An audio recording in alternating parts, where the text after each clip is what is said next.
So ayan guys, bali yung gawin ko dito. Ayan. So meron ako dito bricks na maliit. Yung lagyan to ng mga prutas yung orange. So ito meron ako ditong tuyo na dahon. Gamitin ko yan para pansapin dito. Sa lupa. Ayan. Tuyo na to. Ito na yan. Ayan. So gawin ko dyan, sasapin ko lang yan. Ayan o. Para fertilizer na siya diretso sa lalim. Lagyan ko siya ng lupa. Ayan.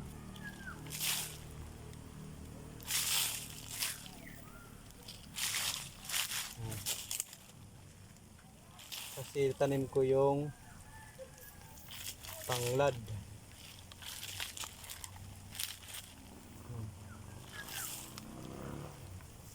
Kahit may ano siya, may mga ganito, okay lang yan. Sabi na yan sa pataba. Ayan. Okay lang yan. Tutuyo naman yan eh. Ayan. Habog na to. Ito lang. Ito naman eh. Ayan. Pantayin ko lang yan. Ayan. Diba?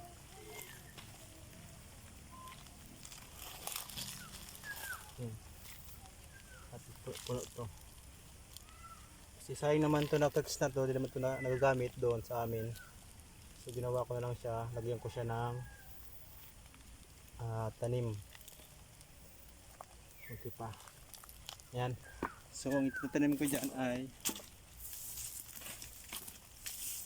ito guys, ang itanim ko. Ayan na. So maganda to para sa mga tinulang manok. Sa gamot rin to eh. So dalawa lang, tatlo. Ay, yan ang ugat. Ayan o. Tatlo lang muna. Ito. Pag walang ugat kasi hindi ko kinukuha at may ugat pa ganito. Ayan. Ito. Ito na lang, isang buo.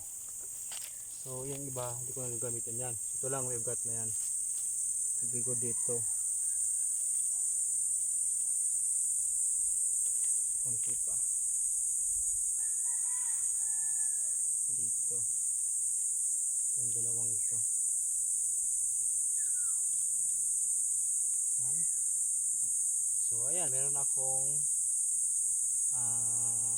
tanglad. Basic lang ito. Palakihan ko lang siya dito. Tapos didiligan. So mga scrap lang ito doon sa amin eh. Hindi naman ito ginagamit. So ginawa ko doon. At lagyan ko ng tanim. Maganda kasi na nakaseparate siya, nakalagay dito para maasikaso ko, madiligan ko. Kasi kailangan pa ito diligan eh. Para mabuhay. Ayan. Ayan na. Tapos hintayin ko na lang siya na mabuhay. Tapos mga ilang linggo mabuhay na siya. Tapos mapuno to. So marami to. Pag dumami to, maganda kasi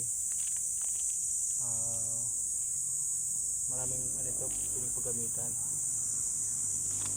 Dito ano, mga pagkain, halo. Dito.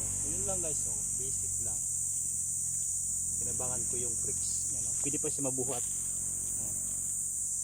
Kahit na mo dalhin, okay lang kasi nabubuhat man eh.